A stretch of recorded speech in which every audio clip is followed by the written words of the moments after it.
চীনে এসে আমি সত্যি অভিভূত হয়েছি, অবাক হয়েছি। আমার মনে হয়েছে যে চীনের মানুষ অত্যন্ত দেশপ্রেমিক।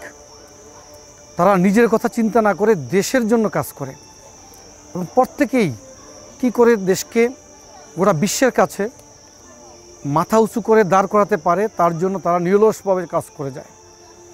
এবং সত্যিকার অর্থেই অবাক হওয়ার ব্যাপার হচ্ছে যে আজ থেকে 5 দশক আগেও চীনের অবস্থা এত উন্নত ছিল না, কিন্তু চীনকে চীনের জনগণ ভালোবেসে কঠোর পরিশ্রমের মধ্য দিয়ে আজকে এই অবস্থায় নিয়ে এসেছে। গোটা বিশ্ব চীনের দিকে তাকিয়ে অবাক হয়।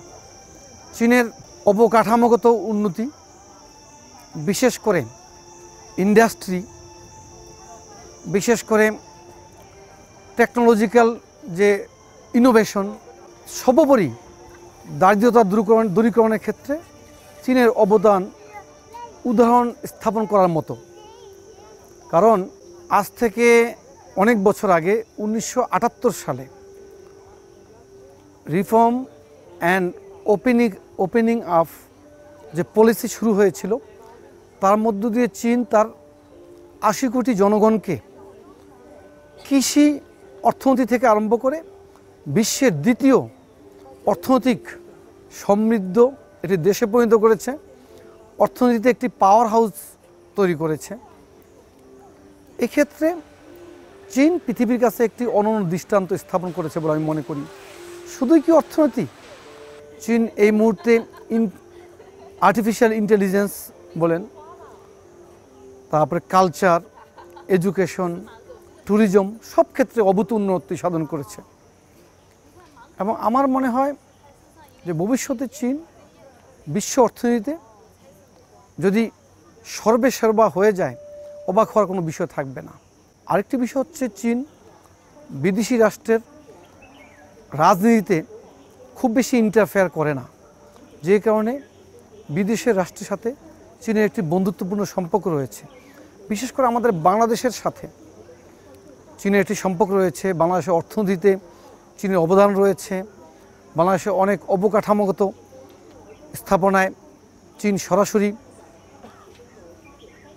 অবদান রেখেছে। এবং এখন চীনের আন্তর্জাতিক মানের অনেক শিক্ষা প্রতিষ্ঠান রয়েছে, ইউনিভার্সিটি রয়েছে।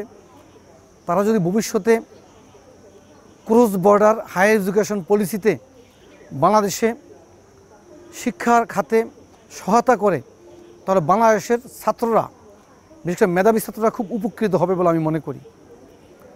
আর দুই দেশের মধ্যে আদান প্রদান রয়েছে এখন commerce, trade, culture, education, tourism, এসব ক্ষেত্রে দুই দেশের মধ্যে দ্বিপাক্ষিক চুক্তির মাধ্যমে দুই দেশ লাভবান হতে পারে আমি মনে করি। সর্বোপরি চীনের সাথে বাংলাদেশের যে বন্ধুত্ব, আমি মনে করি this relationship is not merely a diplomatic bond, it represents everything bilaterally. তো আমরা চীনের সাথে বাংলাদেশের বন্ধুত্ব দীর্ঘজীবী হোক এই আশাবাদ ব্যক্ত করছি।